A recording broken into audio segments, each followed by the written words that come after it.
Imagine a weapon that for a century and a half was considered absolutely invincible.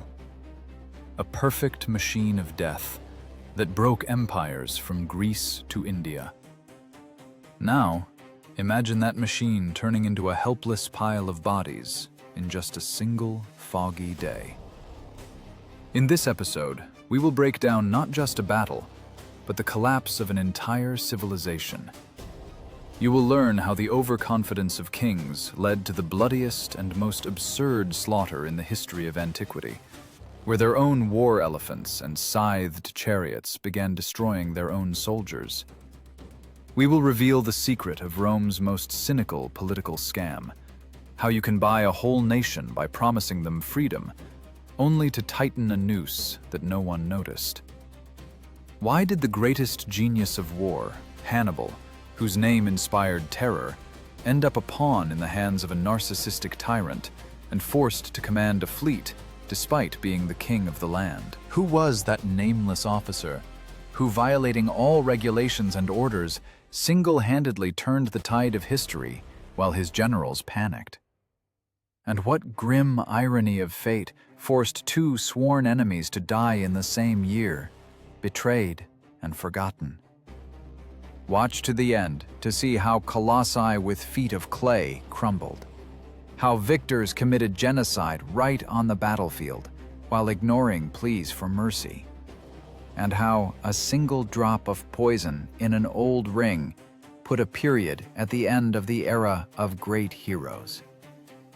This is the story of how flexible cruelty defeated frozen greatness.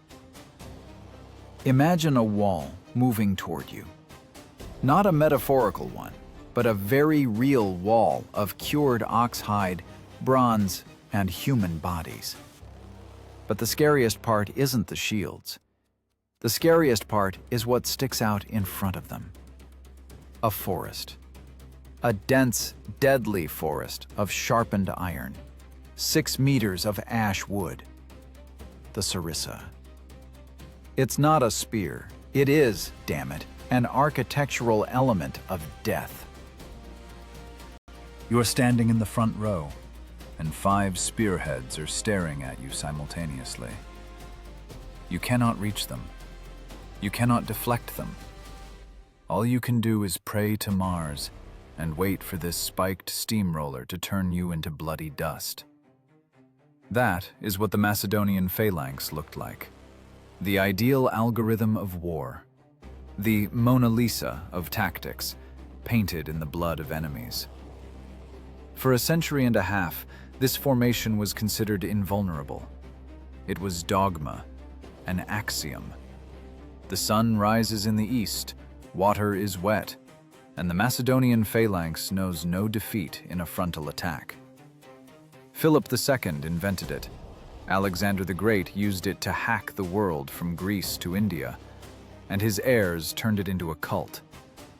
But every perfection has a price, and that price is stagnation. Look at these rows, 16 men deep. The density is such that you feel your neighbor's breath on the back of your neck. It is a monolith, a single organism. As long as it moves forward on a flat field, it is the god of war. But what if the field isn't flat? What if the enemy doesn't want to play by the rules and stand still awaiting the blow? The Macedonian kings forgot to ask themselves these questions. They had been winning for so long that they believed in their own divinity. And history, like a cynical investigator, does not forgive arrogance. At the same time, in the west, across the Adriatic Sea, a force of a completely different nature was rising. Rome. A republic that survived not thanks to the genius of one man, but thanks to the furious stubbornness of an entire people. The Roman legion was not a monolith. It was a neural network. Look at their formation from above. It's not a wall, it's a chessboard. Maniples, small autonomous units separated by gaps. To a Macedonian strategist, this looks like madness. Holes in the formation! We will trample them! But the Romans saw this not as weakness, but as oxygen. These gaps allowed the legion to breathe, to contract, to expand, to replace tired fighters with fresh ones right in the middle of the slaughter. If the phalanx was a hammer, heavy and clumsy, then the legion was a swarm of hornets. Recall what Polybius wrote. He didn't just record dates. He tried to understand the physics of the process. He asked the uncomfortable question, why did the formation that conquered Asia suddenly begin to burst at the seams? The answer lies not in muscles, but in geometry. A Macedonian with a sarissa is a prisoner of his weapon. Both his hands are occupied by the heavy shaft.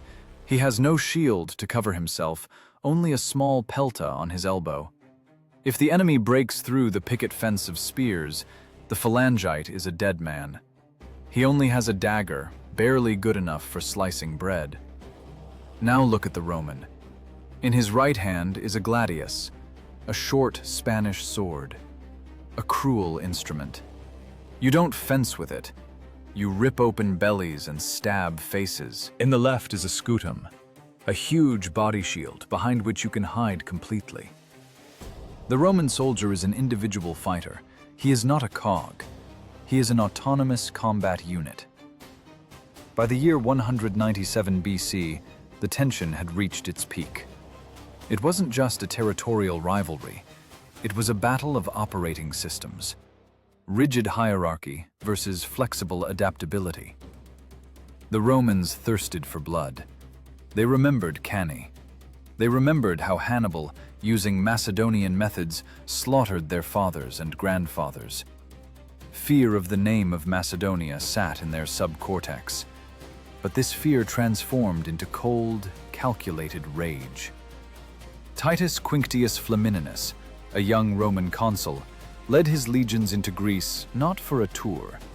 He marched to prove that the old world was dead, that the age of heroes had passed, and the era of professionals had arrived. Philip V, king of Macedonia, looked at this with the smirk of a veteran. He believed in the sarissa, just as we believe in gravity. In his eyes, the Romans were barbarians who simply hadn't yet understood their place in the food chain. But he failed to account for one thing. The phalanx demands ideal conditions. It needs a flat surface like a billiard table. It needs covered flanks. It needs the enemy to be afraid. The Romans were not afraid. They studied. They watched how the phalanx moved, how it turned, how long it took to rearrange its ranks. They searched for bugs in this ancient code. The conflict of geometry versus biology was inevitable. Imagine the contrast. On one side, a flawless mathematical structure where every person is strictly in their place, creating irresistible pressure. On the other, a living, pulsating mass capable of rewriting its tactics right under a hail of arrows. Which is stronger, stone or water? Stone is harder, but water finds the cracks. Water wears away the stone, and the Roman legion was this water. Heavy, dark, relentless. The question was blunt. Who is the real predator here? The one who created the longest stick in the world, or the one who figured out how to slip under it and plunge a blade into the throat? The air smelled of a storm, and we aren't talking about the weather. It was the static electricity of history. Two superpowers were moving toward each other like two locomotives on a single track. No diplomacy, no compromises. Only the clang of iron and the crunch of bones could settle this dispute. The stakes were higher than just control over Greece. The winner earned the right to dictate the future to the entire Mediterranean for centuries to come. The loser was headed for the scrapyard of history. The legionaries sharpened their gladii. The phalangites polished the bronze of their helmets. Each was convinced of their righteousness. But war is not a debate in the Senate. Here, arguments are weighed in ounces of lead and iron. And when these two hulks collide, the world will shudder. Old dogmas will be tested for durability in the most cruel way possible, by the practice of mass murder. We stand on the threshold of a grandiose crash test, and believe me, the results of this experiment will surprise everyone, especially those who considered themselves invincible. In the fog of Thessaly, the footsteps of thousands of soldiers marching toward their destiny can already be heard. By the end of the year 197 BC, when a thick, sticky fog covered the Thessalian hills, nature itself seemed to have decided to laugh at the great strategists. Imagine a morning when the world disappeared. You see neither the sun, nor the horizon, nor the enemy. You only see the back of the comrade in front of you, and a whitish murk swallowing sounds. This isn't just bad weather. It is the perfect set decoration for a catastrophe. Neither Philip V nor Titus Quinctius Flamininus sought battle that day. Both commanders moved by touch, like blind boxers in a dark room, trying to locate the opponent with jabs of reconnaissance squads. No one in their right mind would deploy a phalanx on terrain that the locals called Cynoscephalae, dogs' heads. Look at this landscape. It is not a stadium for a parade march. It is a ridge of steep, rocky hills cut by ravines, brushwood, and outcrops of bedrock. For the Roman legion, with its flexible cellular structure, this is merely an inconvenience. A legionary can jump over a stream, go around a boulder, reorganize on the move. For the Macedonian Phalanx, this is a death sentence. Remember what we said. The phalanx is a monolith, a single crystal. Throw a crystal onto rocks, and it will crack. As soon as 16 rows of men begin to climb slopes, geometry dies. The formation breaks. Between soldiers who should stand shoulder to shoulder, gaps form. And a gap in a phalanx is an invitation for death. But that morning, logic retreated before chaos. It all started with a ridiculous skirmish of patrols. Roman foragers stumbled upon Macedonian sentries, shouts, the ringing of swords, panic. Messengers flew to both camps, screaming, "The enemy is here! We are being killed!" And that's where the fog of war worked in the most literal sense. Philip, encamped on the ridge of the hills, did not see the whole picture. He received fragmentary reports. "We are pushing the Romans back. They are running." This was a trap of his own vanity. He was reported a victory in a minor skirmish, and he took it as a sign from the gods. The king believed that luck had finally turned its face to him, and he made a fatal mistake. He gave the order that cost him his empire, to lead the main forces out of the camp and attack. He decided to accept battle on terrain that was killing his army before the first blow was even struck. Was it a gesture of desperation or excessive overconfidence? You decide. But the fact remains, Philip began to lead his heavy infantry onto the ridge. And here begins the real drama of disorganization. The army was not ready. Some soldiers were still cooking porridge, some were looking for forage. Philip was able to gather and form up only the right wing of his army. The left wing, thousands of men, was still dragging along somewhere behind, stretched out in a long, shapeless sausage of a marching column. They walked, not knowing that the battle had already begun. But what happened next made the Romans' blood run cold. Even half a phalanx is a terrifying force. Philip personally led the attack of the right wing. He took the high ground, and when the Roman legions of the left flank went up the slope, an avalanche crashed down upon them. The king ordered ranks to be closed and sarissas lowered. Double density! He yelled, compressing the formation so that shields overlapped each other. And this living wall, bristling with iron, went downhill. Physics came into its own. A heavily armored mass running downhill possesses monstrous kinetic energy. The Romans were not just stopped. They were swept away. They were knocked off their feet, impaled, trampled into the mud. The front rows of legionaries ran onto spears they couldn't even reach with their swords.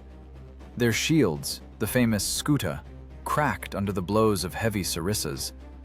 The Roman line buckled and began to tear. Veterans who had gone through the war with Hannibal backed away, unable to stop this armored steamroller.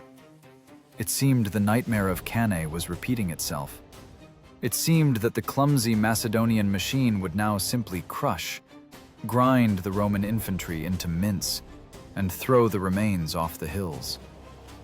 Philip triumphed. Through the thinning fog, he saw the backs of fleeing enemies. This was the moment of triumph. He proved that the old school was still alive. But war is not a duel. While on one flank the Macedonians shouted with joy, on the other, a catastrophe was unfolding. The left wing of the Macedonian army, under the command of Nicanor, finally reached the ridge of the hills. But in what state? Out of breath, tired after the climb, they emerged onto the battlefield not as a single formation, but in scattered bunches. Commanders yelled, trying to organize the men. Soldiers shoved each other, not understanding where to stand.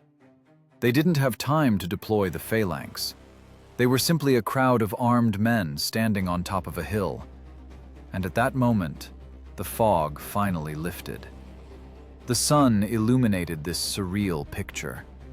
On the right, Philip's perfect, victorious formation crushing the Romans.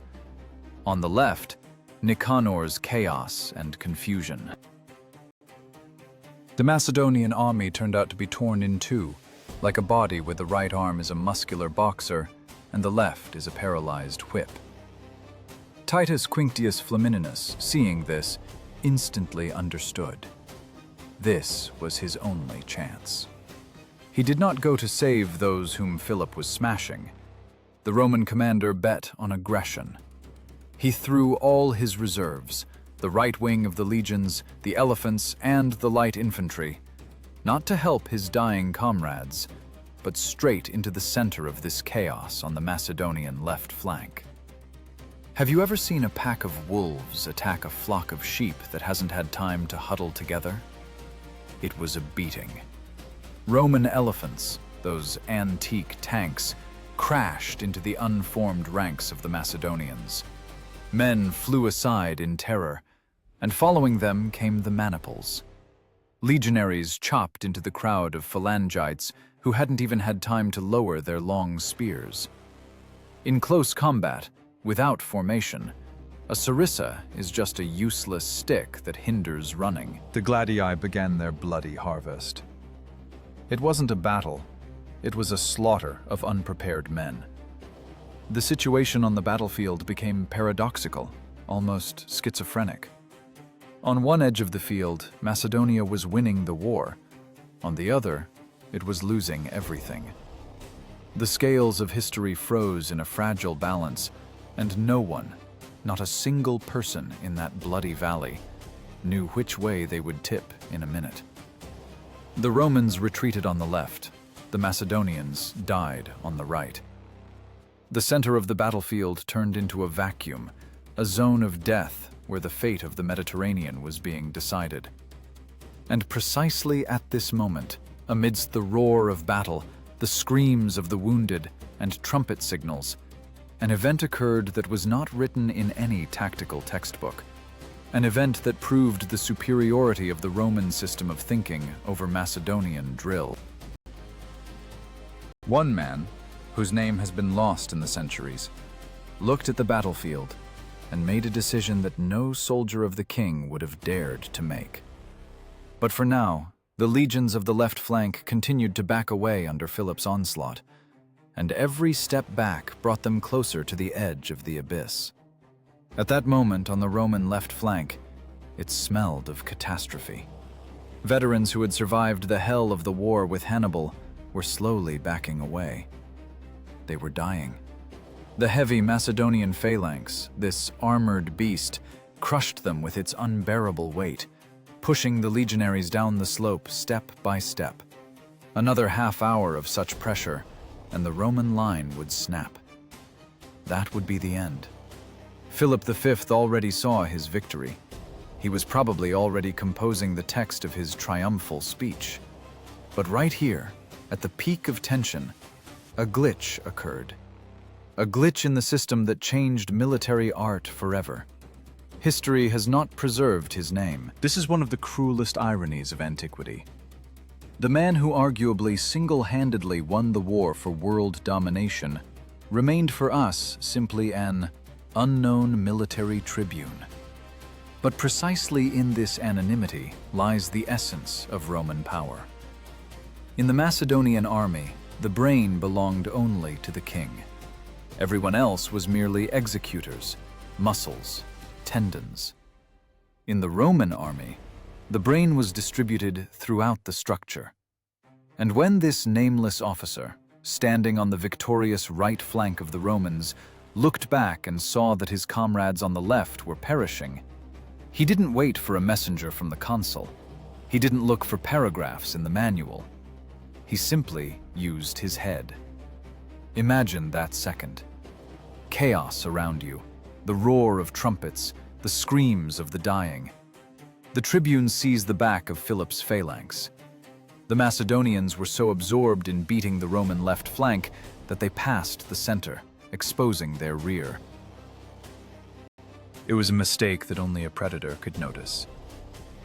The tribune takes 20 maniples. That's about 2,000 fighters. He pulls them out of the battle where they were already winning, turns them around, and leads them not to help his own, but in pursuit of the enemy.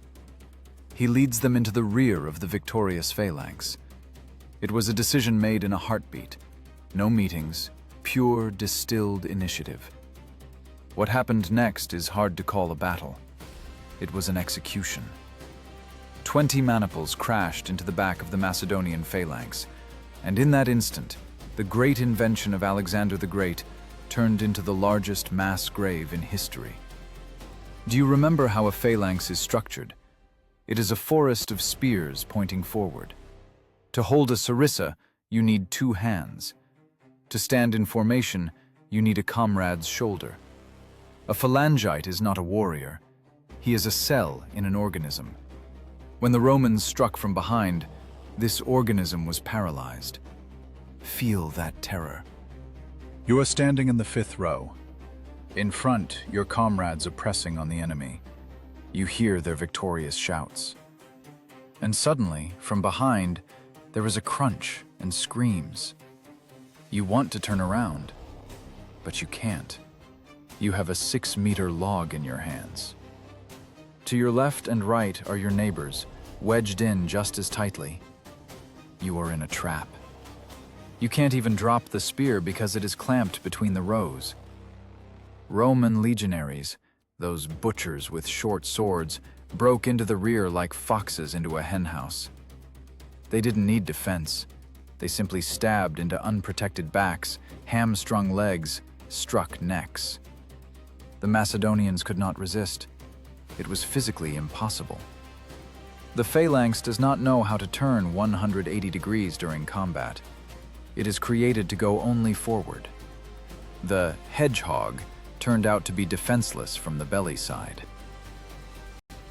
The great Macedonian infantry, the pride of the Hellenistic world, turned into a crowd of terrified people, waiting their turn to die. Those who tried to drop their sarissas and draw swords found that the Roman shield and gladius in close quarters left no chance for small Macedonian daggers. Panic began. People threw down their weapons and raised their hands, signaling surrender. But here the Romans showed their true face. They did not take prisoners in the first minutes. They did not understand the gesture of raised hands, or did not want to understand. They continued to chop until the ground was so soaked with blood that it became slippery to stand on. The tribune didn't just stop the enemy, he annihilated him. Philip's right wing, which a minute ago was 5 minutes away from being the victor, ceased to exist. The survivors ran, throwing away their famous shields with the emblem of the Macedonian star. Philip V, seeing this from the heights, understood everything instantly. His world had collapsed, not because his soldiers were cowards, but because his ideal system had collided with a reality it was not adapted for. He turned his horse and fled. He ran without looking back, leaving 8,000 killed and 5,000 prisoners on the battlefield. He left there not just people. He left there the myth of the phalanx's invincibility. When the sun began to set behind the Thessalian hills, it was all over. Roman legionaries wandered among mountains of corpses, finishing off the wounded and collecting trophies. They looked at those long, now ridiculous spears lying in the mud and understood. They had done something impossible. They had broken the spine of the old world. The nameless tribune, wiping his sword, looked at his handiwork. He didn't know that he had just proved the superiority of adaptability over dogma. The Battle of Cynoscephalae ended in the total defeat of Macedonia. Philip fled, saving his life but losing his honor and the crown of the hegemon of Greece. The road to the south was open. Greek cities, which had lived for centuries under the boot of Macedonian garrisons, froze in anticipation. The power vacuum formed after the king's flight began to suck in a new force. Rome won, but what would it bring in exchange? Freedom? Or a new, even more terrible slavery? The answer to this question was to be heard very soon, and not on a battlefield, but in a stadium, under the roar of an ecstatic crowd. But for now, a heavy silence hung over the battlefield, broken only by the groans of the dying and the croaking of crows flocking to the feast. Old Greece died here, in the mud. The new era began with the smell of burning and Roman steel. A year passed. The blood on the Thessalian hills soaked into the earth. The corpses rotted, and rust began to eat away at the abandoned Macedonian shields. But history tolerates no pauses. It merely changed the scenery.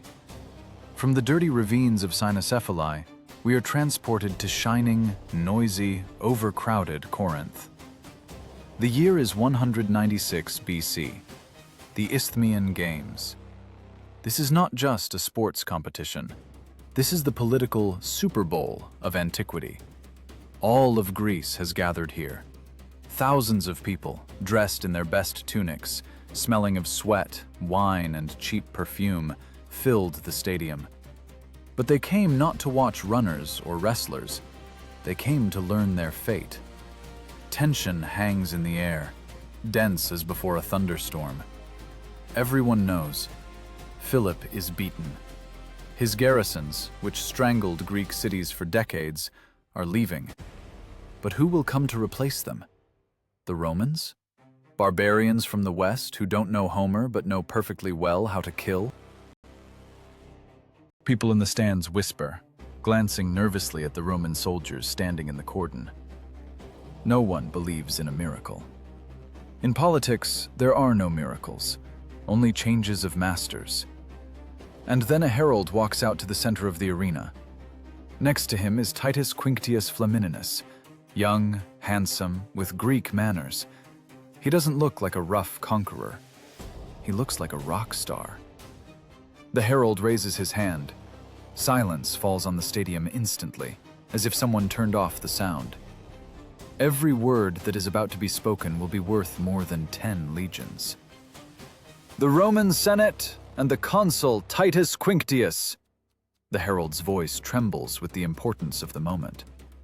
Having defeated King Philip and the Macedonians, declare the following: the Corinthians, Phocians, Locrians, inhabitants of the island of Euboea, Magnesians, Thessalians, Peribi, and Achaeans, are henceforth free. They shall pay no tribute. They shall keep no garrisons. They shall live by their own laws. A second of silence. The crowd cannot digest what they heard. Free? For free? Without conditions? This cannot be. It's some kind of joke. But then the meaning of the words reaches their consciousness, and the stadium explodes. Ancient historians write that the shout was of such force that crows flying over the arena fell dead, stunned by the sound wave. Imagine that roar. It was an adrenaline release of an entire nation that had lived in fear for centuries. People went mad.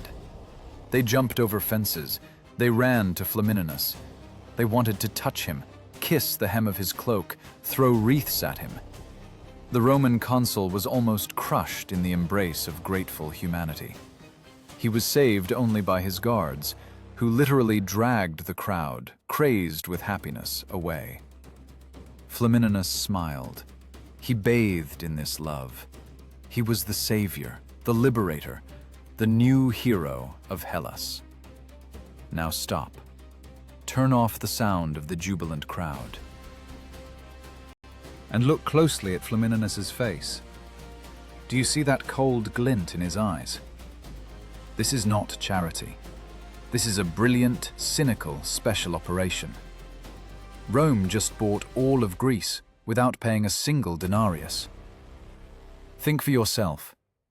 What is freedom in Rome's understanding? It is a vacuum. By removing Macedonian garrisons, Rome doesn't just liberate cities. It creates a buffer zone. Fragmented, weak, eternally quarreling Greek polis pose no threat to the Republic. They are now Rome's debtors. They owe their existence to it. This is called clientela. Flamininus didn't take the collar off Greece's neck. He simply replaced the heavy, rusty iron chain of Macedonia with a thin, invisible, silken thread. It doesn't chafe the neck. It seems weightless. But try to jerk to the side, and you will understand that silk strangles far more effectively than iron. It was a diplomatic trap of genius level. By declaring freedom, Rome deprived its enemies of their main trump card, the hatred of the local population. Now, anyone who goes against Rome will look not like a liberator, but like a tyrant encroaching on the holy independence of the Greeks. Flamininus won the war without firing a single shot. He turned Greece into a protectorate, forcing the Greeks themselves to beg for it. But this brilliant coin had a reverse side, a very dark one. By leaving Greece physically, withdrawing legions, but remaining politically, Rome created a dangerous illusion, a power vacuum. Greece, intoxicated by freedom, suddenly realized it had no protector. Philip was broken and humiliated, locked within his borders. The Romans were far away, across the sea. And rich cities, trade routes, and strategic ports remained unsupervised. To larger predators, this looked like an open door to a treasury, like an invitation to lunch. In the east, in distant Syria, a man watched this spectacle of liberation closely. A man impressed by no such theatrical gestures. Antiochus III. He was called the Great, and not without reason. He had restored Alexander's empire in the east, marched to India, and now his appetites grew with every day. He looked at the map and saw what the jubilant crowd in Corinth did not. Greece was now no man's land. Antiochus was a man of the old school. He believed in force, in gold, and in elephants. He considered the Romans upstarts who simply got lucky. Freedom for Greece, he thought, smirking into his beard. Excellent. That means Greece is free for me to conquer. The ambitions of the King of Kings swelled like sails in the wind, but he needed a plan. He needed someone who knew how to kill Romans, someone who knew how to break their chessboard order. And fate, as if mocking the peace at Apamea, gave him a gift. A fugitive arrived at his court, hiding from Roman bloodhounds. A man without a country, without an army, but with a name that made Roman mothers scare children in their cradles. The most dangerous mind of his generation. Hannibal Barca. Two giants met, one with unlimited resources and an army capable of drinking rivers dry, the other with an unquenchable thirst for revenge and a genius tactical brain. This alliance could overturn the world. It seemed the puzzle fit together perfectly, but history had prepared a cruel joke for them. There was too much genius and too little common sense in one room. Imagine a room where there is less air than ambition. Ephesus, the palace of the Seleucids. Here, amidst silk, gold, and the cloying scent of incense, the fate of the world was being decided. But it was being decided not on general staff maps, but in the murky mirrors of human vanity. On the throne sits Antiochus III. They call him the Great. And he truly believes in this adjective. He restored Alexander's empire in the east. He marched with an army to India itself. His elephants trampled the lands of Bactria. He considers himself chosen, a new deity of war. To him, Rome is just a gang of upstarts, barbarians from the west who accidentally stumbled upon greatness and haven't yet realized who they're messing with. Into this golden cage walks a man whose name makes Roman senators wake up in a cold sweat. Hannibal Barca. He has aged, he has lost an eye, he is on the run. Rome has declared a hunt for him, and Carthage, his native city, betrayed its best son so as not to anger the new masters of the world. Hannibal is now an exile, a lone wolf who has come to a pack of jackals. But his brain is still the most dangerous weapon of antiquity. It is a nuclear warhead seeking a delivery system. The meeting of these two men should have been a nightmare for Rome. Imagine the potential. The resources of the richest empire of the East under the command of the tactical genius Hannibal. It was a perfect storm. An alliance that could wipe the Republic off the face of the earth.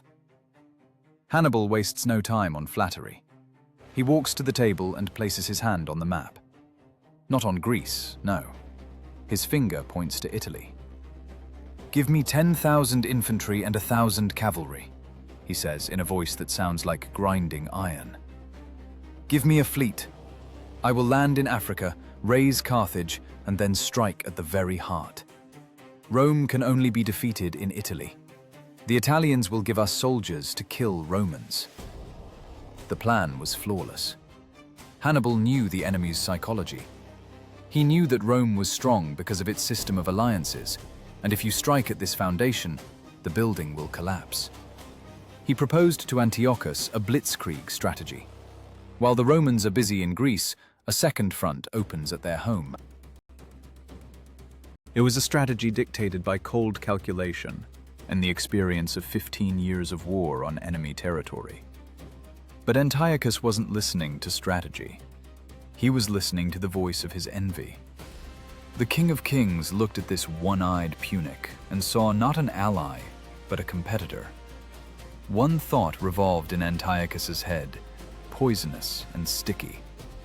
If Hannibal lands in Italy and wins, who will be the triumphator? About whom will songs be composed?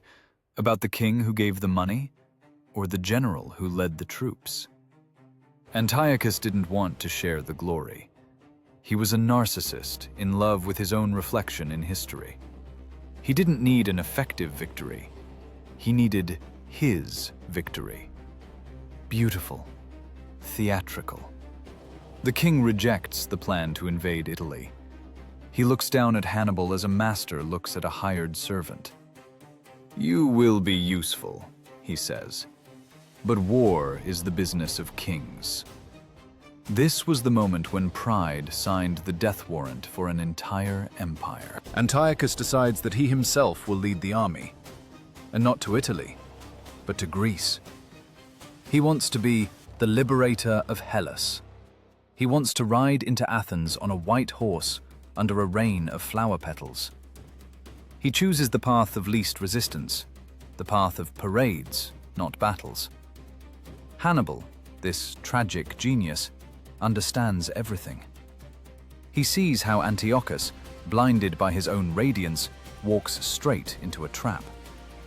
There is a legend that one day, Antiochus showed Hannibal his giant army, glittering with gold and silver, and asked, "Do you think this will be enough for the Romans?" Hannibal, with his characteristic deadly irony, replied, "I think it will be enough, although the Romans are very greedy." He meant that it would be enough as loot, but not as a military force. It was a classic tragedy of misunderstanding the nature of war. Antiochus thought war was arithmetic. Whoever has more soldiers and gold is right. Hannibal knew that war is higher mathematics of spirit and maneuver. A Roman legion cannot be pelted with money. It cannot be frightened by colorful clothes. It must be broken, long and painfully, tearing out chunks of flesh. Antiochus was not ready for this. He was a king of parades, accustomed to enemies scattering at the mere sight of his elephants.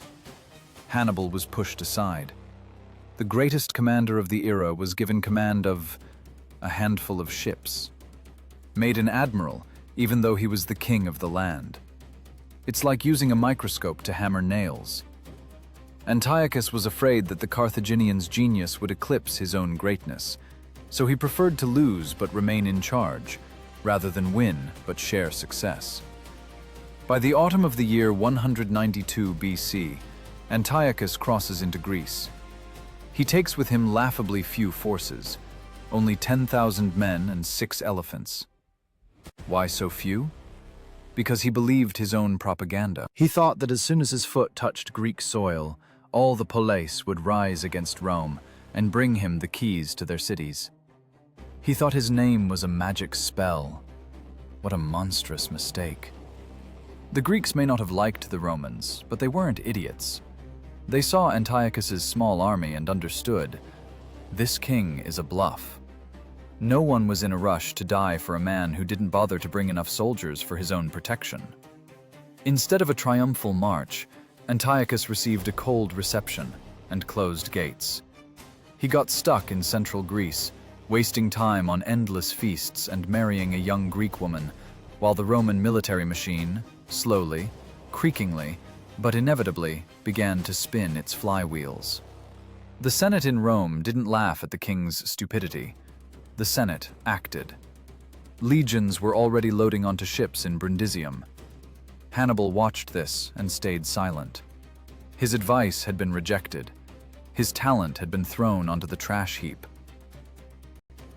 He could only watch as history, like a bad director, repeated the same script. Antiochus led his army to a place whose name evoked awe in anyone who had read Herodotus. He decided to take up a defense at Thermopylae. The king thought that by standing where the 300 Spartans once stood, he would automatically receive their glory and their luck. He didn't know that the Romans also read history books, and they read them much more carefully. In the pass of Thermopylae, the stage was being set for one of the most humiliating farces in military history. 11 years after the victory over Hannibal, history decided to play a cruel joke on humanity and staged a grand session of déjà vu. The setting, Thermopylae. Hot gates. A narrow strip of land between sheer cliffs and the sea, where the air always smells of sulfur from hot springs and blood from endless wars. Antiochus III brought his army here in the spring of 191 BC. He looked at these cliffs and decided he had found the perfect position. He felt like a new Leonidas. Heroic hexameters of future poems were already sounding in his head. The king ordered the pass to be dug up, a rampart built, and began to wait, confident that geography itself would protect him from the Roman legions. It was the classic mistake of an amateur who had read books but not understood their essence. Antiochus saw Thermopylae as an impregnable fortress. The Romans saw it simply as an engineering problem. Two men came out against the king, embodying the very essence of Roman efficiency. Consul Manius Acilius Glabrio, a tough professional devoid of sentiment, and his military tribune, Marcus Porcius Cato. Remember that name, Cato, a red-haired, blue-eyed fanatic of old customs who hated Greek luxury, Greek philosophy, and generally everything that didn't smell of sweat and Italian soil. For him, this campaign wasn't just a war. It was a crusade against Eastern effeminacy. The Romans approached Thermopylae and saw the wall. Antiochus had barricaded himself thoroughly. His phalanx stood behind the rampart, and archers and slingers were positioned on the walls. Attack head-on?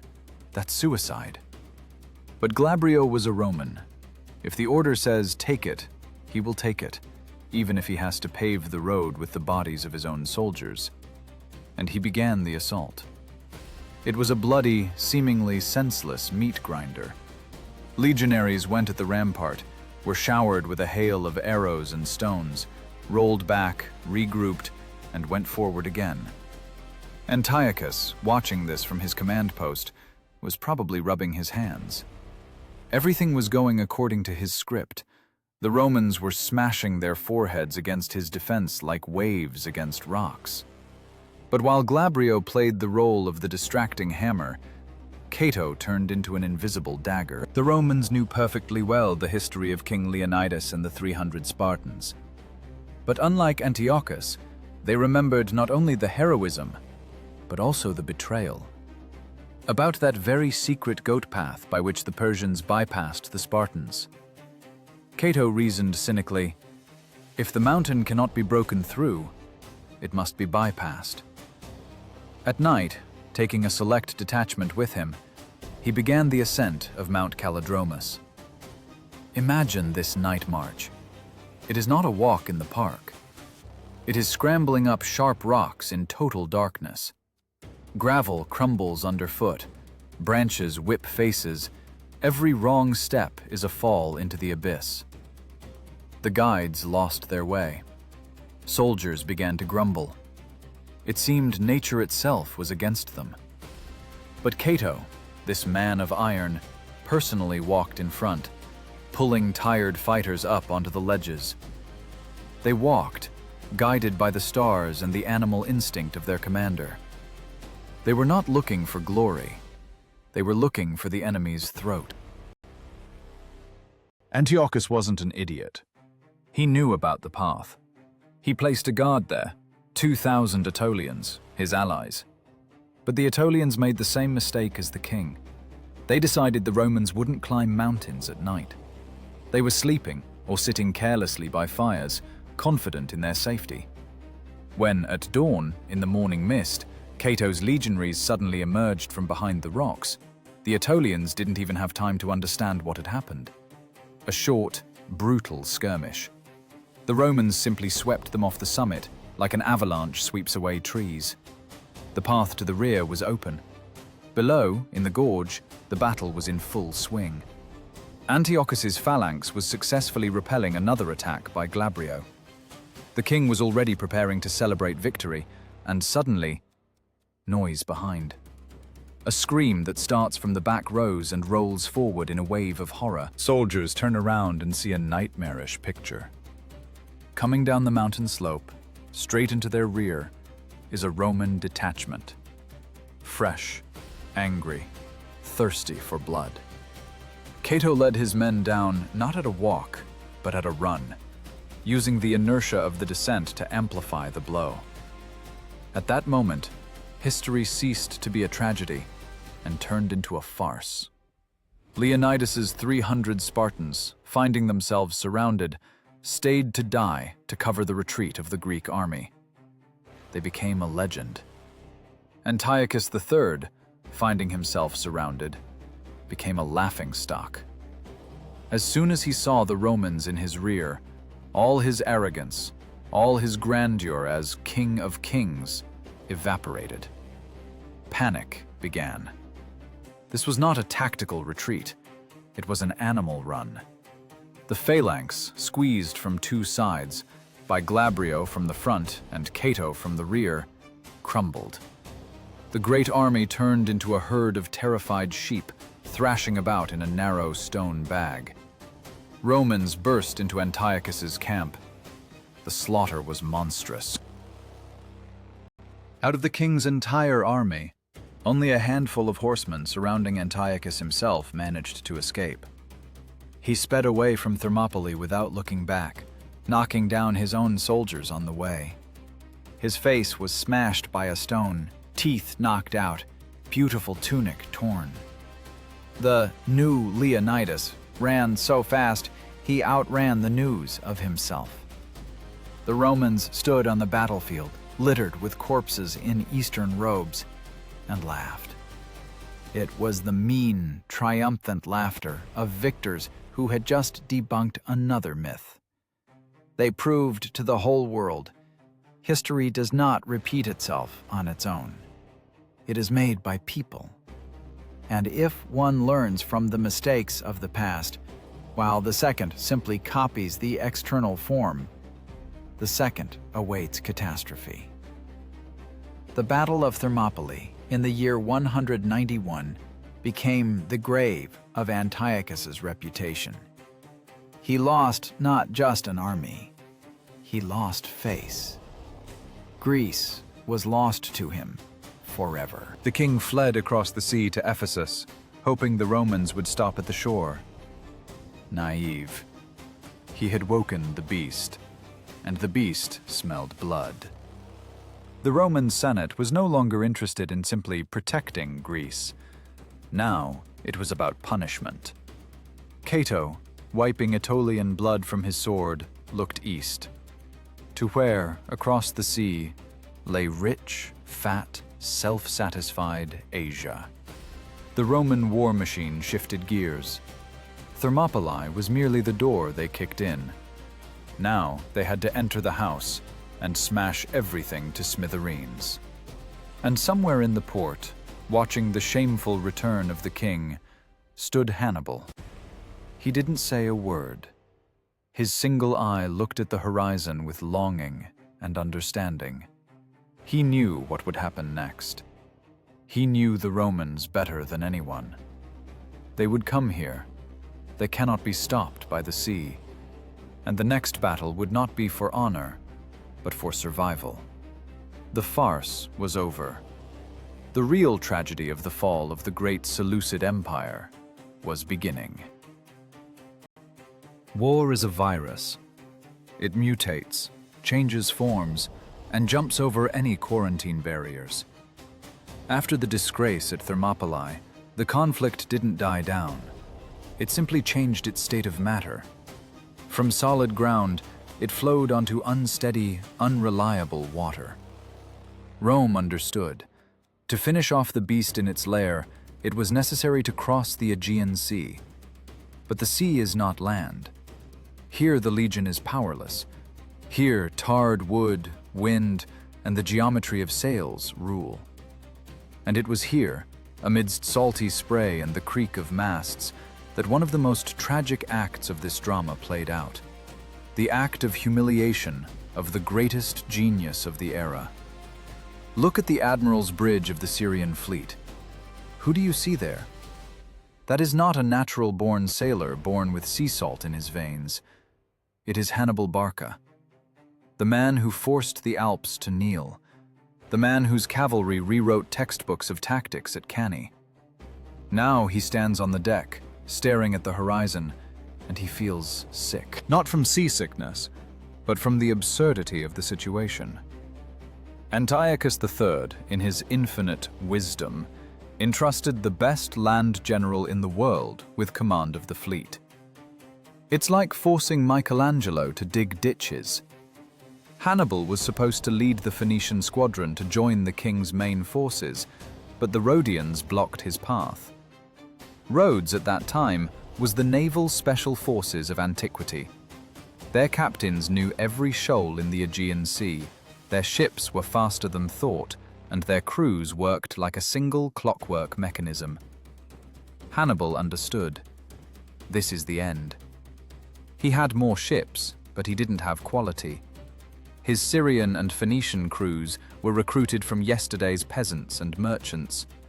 They feared the sea. They feared the Romans. They feared everything. The Battle of the Eurymedon became not a battle, but a slaughter of innocents. The great tactician tried to maneuver, tried to create traps, but his clumsy, heavy ships simply couldn't keep up with the nimble triremes of the Rhodians.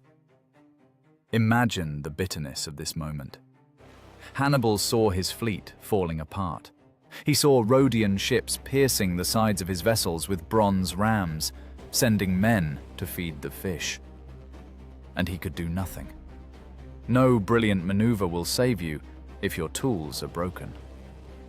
Hannibal suffered defeat.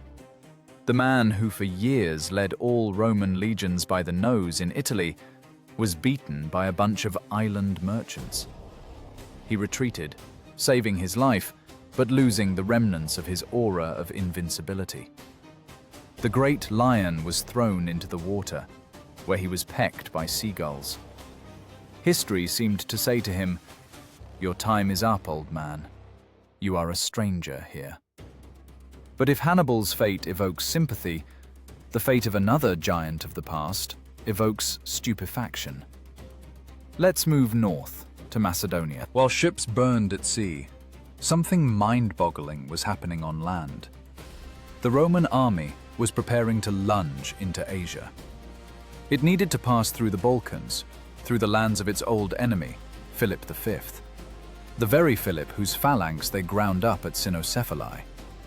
Logic suggested that the Macedonian king should stab the Romans in the back, cut off supplies, start a guerrilla war, get revenge. Instead, we see a picture of complete, total submission. Philip V personally meets the Roman consuls. He doesn't just let them through, he becomes their chief logistician. The king of Macedonia, heir to Alexander, turned into a quartermaster for the Roman staff. He ordered roads to be paved so that delicate Roman sandals wouldn't get stuck in the mud. He built bridges over turbulent mountain rivers so the legions wouldn't get their feet wet. He opened his royal granaries and rolled out thousands of measures of grain to feed the soldiers who had been killing his subjects just a few years ago. It was the height of political cynicism and human humiliation. Philip personally rode in front of the column of Roman troops, checking if everything was ready for their passage. Why did he do this? Fear, undoubtedly, but also cold calculation. Philip hated Antiochus. He remembered how the Syrian king did not come to his aid when Macedonia was burning. Now Philip, with grim satisfaction, helped the Romans sharpen the knife for the throat of his former ally. Let the Romans devour Antiochus, he thought, looking at the endless rows of legionaries marching along his roads. At least I will be the last one they eat. Look at this scene through the eyes of a simple Macedonian peasant. Yesterday these Romans burned your fields. Today your king bows to them at the waist and offers wine. Old wolves who held the world in fear have turned into obedient dogs of the new empire. Hannibal, a failed admiral fleeing from Rhodian merchants. Philip, a foreman on roadworks for a Roman consul. Rome didn't just defeat its enemies on the battlefield. It broke their souls. It turned legends into laughingstocks, forcing great kings and generals to serve as cogs in its giant machine of conquest. And the Roman army marched east. It was no longer the militia rabble that once trembled at the sight of elephants. It was a professional killing machine, battle-hardened, fed, clothed, and confident in its right to own the world. At the head of this army walked two brothers, Lucius Cornelius Scipio, the formal commander, and his brother, Publius Cornelius Scipio Africanus, the very man who defeated Hannibal at Zama. The conqueror of Hannibal was going to finish off Antiochus, and the humiliated Philip helped him in this. The circle had closed. The legions approached the Hellespont. A narrow strait separated Europe from Asia. It was a Rubicon of global proportions. Crossing it, Rome ceased to be just a strong regional power. It became a world empire. Antiochus, in panic, tried to offer peace, but it was too late. Diplomacy ended where Roman roads, built by Macedonian hands, began. The flywheel of war had spun up to such a speed that only heavy blood could stop it. Very heavy blood. In the air hung a premonition of something grandiose and terrible. Asia, rich, flabby, full of gold and pride, lay before the legions like a sacrificial animal. The Scipios looked at that shore not as guests, but as owners coming to collect debts. The old world was living out its final days.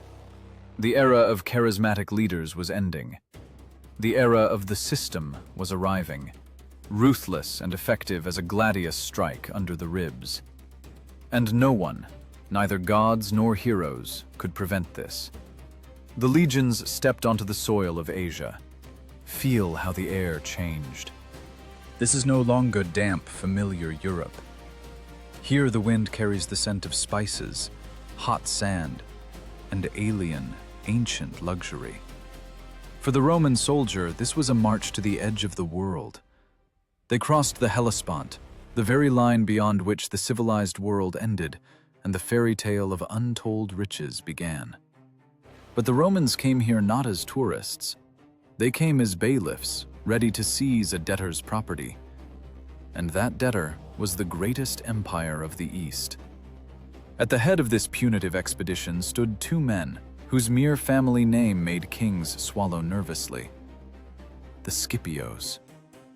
Officially, the army was commanded by Lucius Cornelius Scipio, a sturdy, reliable, but undistinguished serviceman. But next to him, in the shadow of the commander's tent, was the true architect of Roman wrath, his younger brother, Publius Cornelius Scipio Africanus, a living legend. The man who broke Hannibal's spine at Zama. His presence in the camp acted on the soldiers like a drug.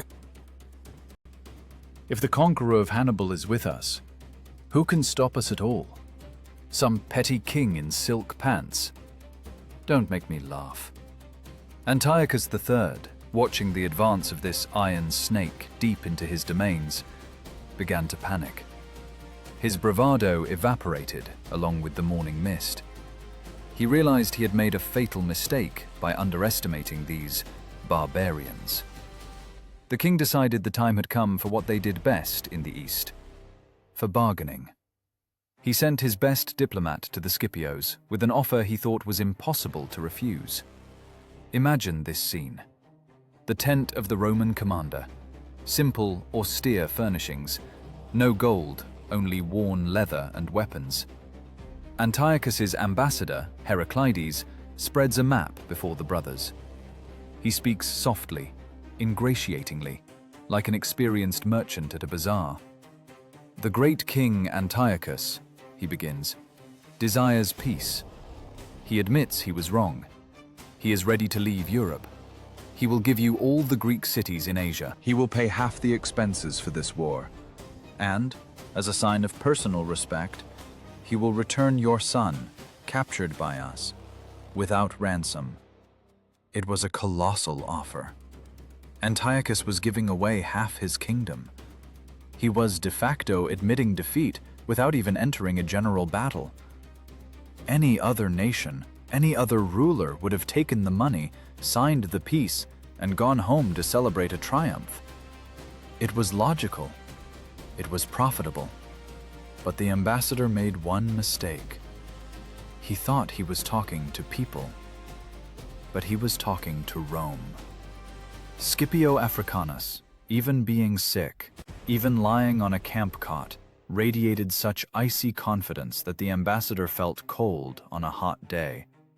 The Romans' answer went down in history as the standard of political arrogance. "You came too late," said Scipio, looking at the ambassador like an insect. "When we were in Europe, this made sense. Now we are here. We are at your throat." Rome does not bargain for what already belongs to it by right of force. The Scipio's ultimatum was simple and cruel, like a hammer blow. No halves, no compromises, full capitulation. Antiochus must pay all expenses. Antiochus must retreat beyond the Taurus Mountains, that is, essentially, liquidate his empire as a Mediterranean power. And most importantly, Rome demanded Hannibal be handed over. "Tell your king," added Scipio, "that he should prepare not for negotiations, but for war. We will accept nothing but his complete destruction as a threat." It was a shock. The Romans rejected a peace that would have brought them everything they wanted without a single drop of blood. Why? Because in the Roman operating system, there was no concept of an equal partner. There were only masters and slaves, friends and enemies.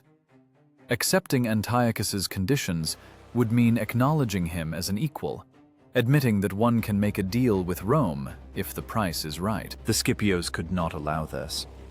This was no longer politics. This was, forgive the modern term, a war of dominance. Rome had to show the whole world, if you raise a hand against the Republic, you cannot buy your way out. You will die. The conflict moved from the phase of a territorial dispute to the phase of an existential war, a war of annihilation. The Romans deliberately drove the rat into a corner, leaving no exit. They knew what they were doing. They were provoking Antiochus into a desperate move. They didn't need a paper with a seal. They needed a field strewn with enemy corpses. They needed a demonstrative execution of a great power so that for the next 100 years, no one would dare even look askance at Italy. Antiochus, receiving the answer, fell into a rage of despair. "They want everything," he screamed to his generals. "Well then, let them try to take it by the sword." He had no choice left. Diplomacy died. Common sense died. Only the naked, terrible mathematics of war remained. The king began to gather everything he had. He pulled troops from all ends of his vast empire. It was like a biblical invasion. Scythians, Cappadocians, Galatians, Arabs on camels, Indian elephants, armored cataphract riders, scythed chariots, all the exotica of the East flowed to one point. It was a monster army, 70,000 men, a motley, multilingual, bulky machine glittering with gold and steel. Antiochus decided to crush the Romans with numbers. He decided to put on a show for them, to show them power the Western world had not seen. The meeting place was appointed near the city of Magnesia. The Romans marched to battle in complete silence. There were half as many of them. They had no elephants, or rather, they did, but a pitiful handful of African ones who were afraid of Antiochus's huge Indian beasts. They had no chariots. They had only discipline, the scutum, the gladius, and absolute, fanatical confidence that they were the master race of warriors. They did not fear this horde. For a legionary, a crowd of enemies meant only one thing. It would be hard to miss. The night before the battle was dark and cold. In Antiochus's camp, drums thundered, priests offered sacrifices, soldiers prayed to 100 different gods in 20 languages. In the Roman camp, only the sound of whetstones was heard. Legionaries were sharpening their blades. They knew that tomorrow they faced hard work. Not a feat, not an adventure, but work. The hard, dirty work of a butcher. Scipio, Lucius, as Africanus remained in the rear due to illness, but his spirit was with the army, gave a simple order. Do not chase loot. Kill. Kill until the enemy stops moving. Tomorrow was to put a period in the dispute of civilizations. Magnesia awaited its bloody harvest. A foggy morning near Magnesia. Again that accursed fog, as if fate itself hinted to Antiochus, "You are going into nowhere." This time the haze hid not hills, but a giant plain on which was arrayed the most colorful, grotesque, and largest army this century had seen. 70,000 men. If looked at from above, it resembled a patchwork quilt sewn by a mad tailor. Here were Galatian mercenaries with painted bodies, Cretan archers, Median cavalry, Arab riders on camels whose stench frightened horses, and Antiochus's pride, cataphracts armored from head to toe. It was an exhibition of achievements of the Eastern military economy. But in the center of all this splendor stood an anachronism: 16,000 phalangites. Again that clumsy concrete block, which Antiochus, for some ridiculous reason, decided to reinforce with elephants, placing them in the gaps between units. The Romans, standing opposite, looked poor against this background. 30,000 fighters. No exoticism, only boring, identical rows of Italian infantry and allies from Pergamon. But in this gray monotony lay a frightening efficiency. The Romans looked at the giant enemy army not as a threat, but as a logistical problem. How are we going to bury so many bodies? The morning began not with reconnaissance, but with an attempt at psychological terror. Antiochus decided to play his trump card in the very first minutes. Scythed chariots. Imagine this mechanism. It is not transport. It is a lawnmower for infantry. Meter-long blades, sharp as razors, are attached to the wheel axles. When a team of 4 horses accelerates this contraption, it turns into a projectile capable of chopping a man in half. Antiochus's calculation was simple. Send the chariots at the Roman left flank, slice them like sausage, sow panic, and then finish them off with cataphracts. This worked against undisciplined tribes. But the Romans are engineers of war. They knew the tactical and technical characteristics of this weapon. A chariot has one fatal flaw. For it to kill, the horses must gallop straight. And a horse is a smart animal. It doesn't like running into a wall of spears. As soon as the chariots rushed forward, kicking up clouds of dust, the Romans didn't form a turtle. They did what the drivers didn't expect. Velites, light infantry, the snipers of antiquity, stepped forward. Slingers and archers. They didn't aim at the men. They aimed at the horses. A hail of stones and arrows rained down on the animals. Have you ever seen how a horse behaves with a javelin stuck in its croup? It goes mad. It forgets commands. The formation of chariots broke before reaching the Roman lines by even 100 meters. And then, the physics of chaos took over. Animals crazed with pain turned around to where it was safe, back, toward their own troops. The scythed chariots at full speed crashed into Antiochus's elite cavalry and his camel corps. It was a scene from a nightmare. Blades intended for Roman legs shredded the legs of Syrian horses and camels. Their own killed their own. Screams of men, roaring of animals, crunching of bones. The left flank of Antiochus's army ceased to exist before it even entered battle. It turned into mince. The Romans didn't even have to do anything. They just stood and watched the Eastern war machine devour itself. But this was only the beginning. Seeing that the enemy flank was in chaos, the Roman cavalry struck into the gap. Cataphracts, heavy, clumsy riders encased in iron, couldn't maneuver in this crush. They were knocked off their horses, and like overturned turtles, they couldn't get up under the weight of their own armor. Legionaries finished them off with dagger strikes into the eye slits of their helmets.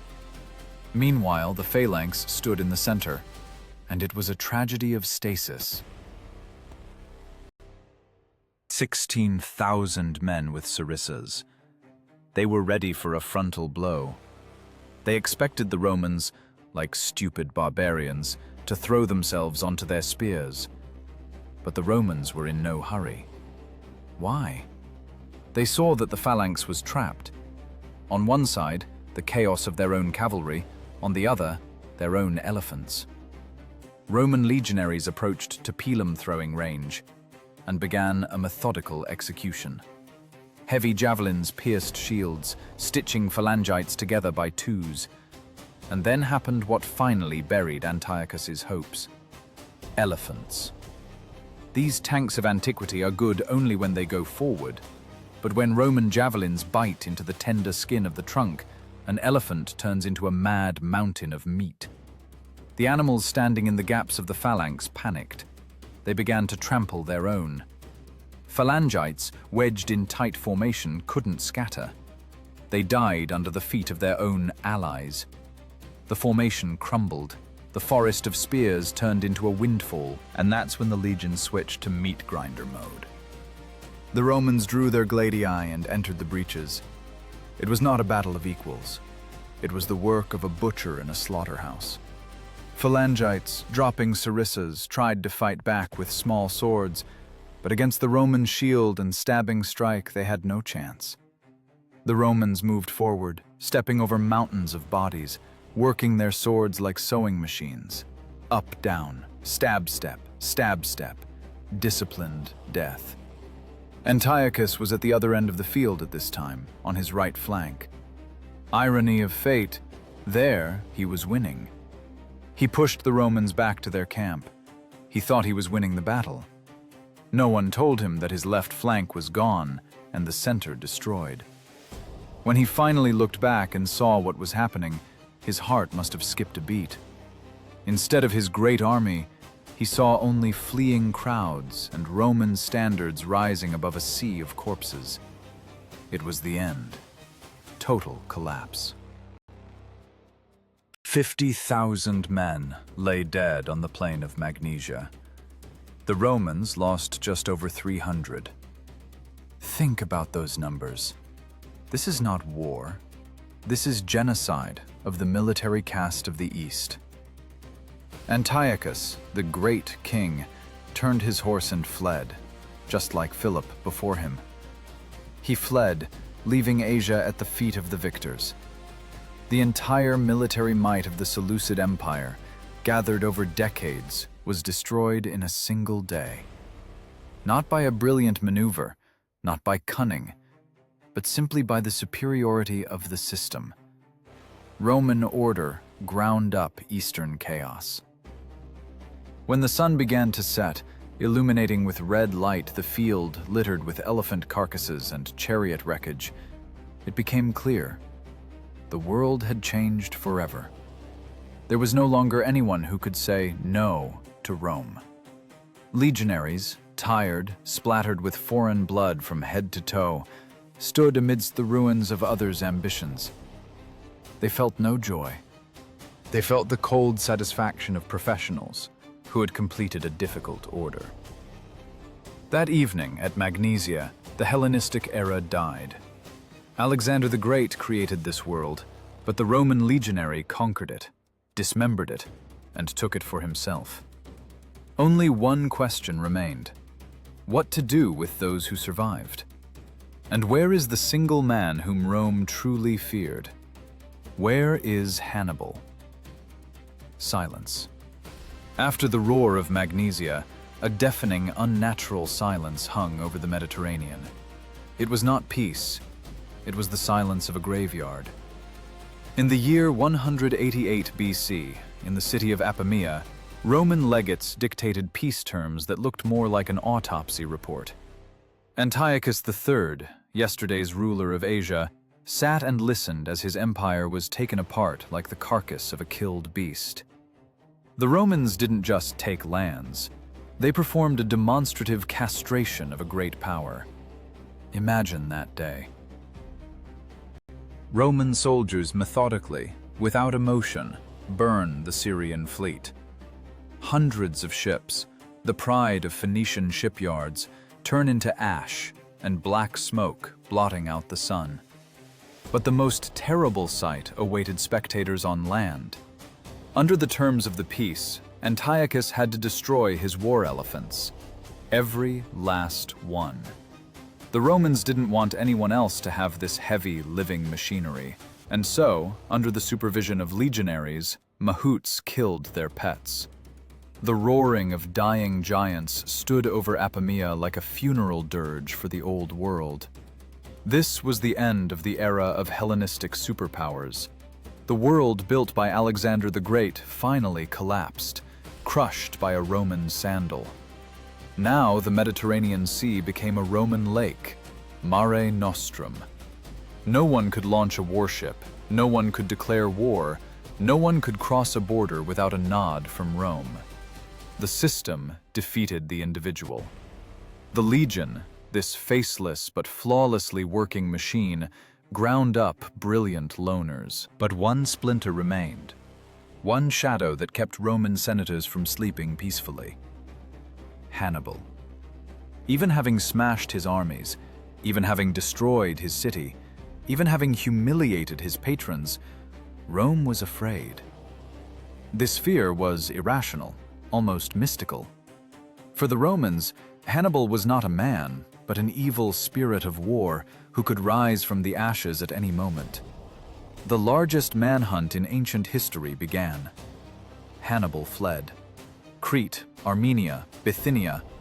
He wandered through the courts of petty kings, offering them his services as an architect and strategist, building new cities and plans destined never to come true.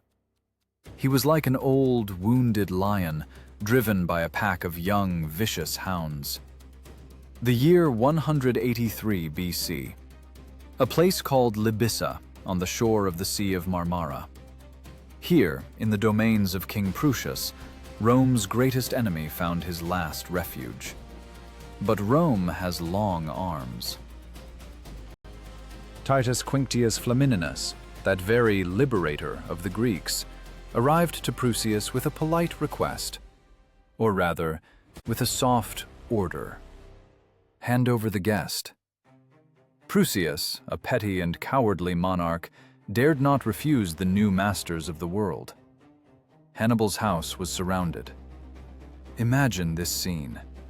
An old man, already 64 years old, hears noise outside. He orders servants to check the secret exits. There were 7 of them. All are blocked by the king's soldiers. The trap has snapped shut. Hannibal understood that this was the finale.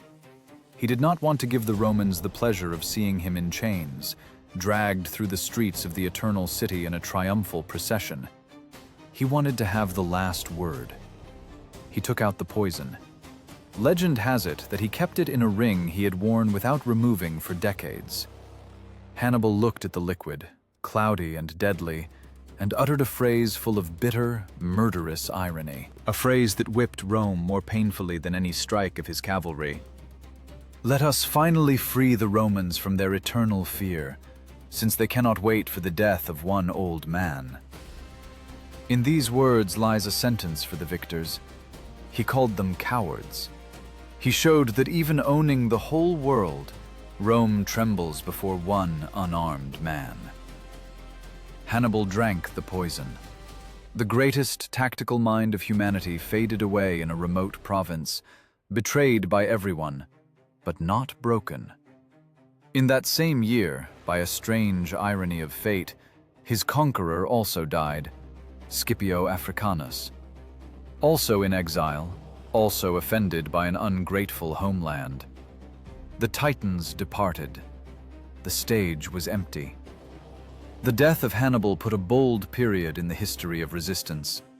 There were no more figures of such scale. There were no more avengers.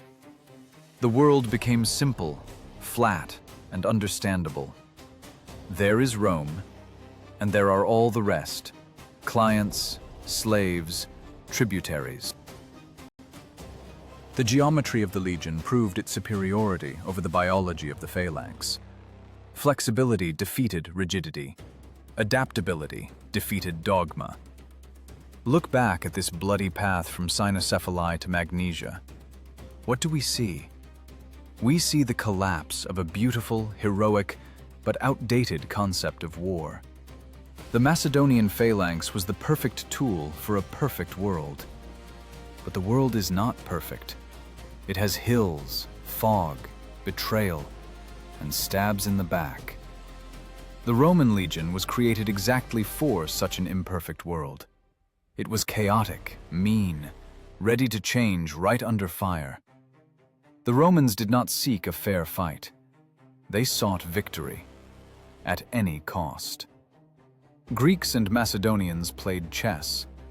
The Romans played dice, but their dice were lead. They turned war from an art into an industry, from a duel of heroes into the work of a meatpacking plant. And that is exactly why they built an empire that stood for another half a millennium. They understood the main truth. It is not the one who hits harder that survives. The one who survives is the one who can take a punch and reorganize while the opponent catches his breath. History turned the page. The era of kings, dreamers, and lone conquerors ended. The era of procurators, tax farmers, and legions guarding the borders of civilization arrived. The boring, cruel, but effective era of Pax Romana. The Roman world. A world built on the bones of phalangites, on the ashes of Carthage and Corinth, on the wreckage of Antiochus's chariots. We started this story with a question about the collision of two systems. Now you know the answer. The phalanx was a hammer. The legion became water that rusts iron, wears away stone, and sinks ships. Water always wins. But, standing over Hannibal's grave, looking at the ruins of the Hellenistic dream, ask yourself one last question. Who really won in this great lottery of history? The one who built an eternal empire at the cost of his soul, turning into a killing machine? Or those who burned in the flame of battle, leaving us legends of honor, fury, and tragic greatness? Rome got the world, but the Greeks and Carthaginians got immortality in our memory. And what would you choose? The safe life of a cog in a perfect system, or a bright but short flash in a doomed formation? Decide for yourself. The court of history is adjourned.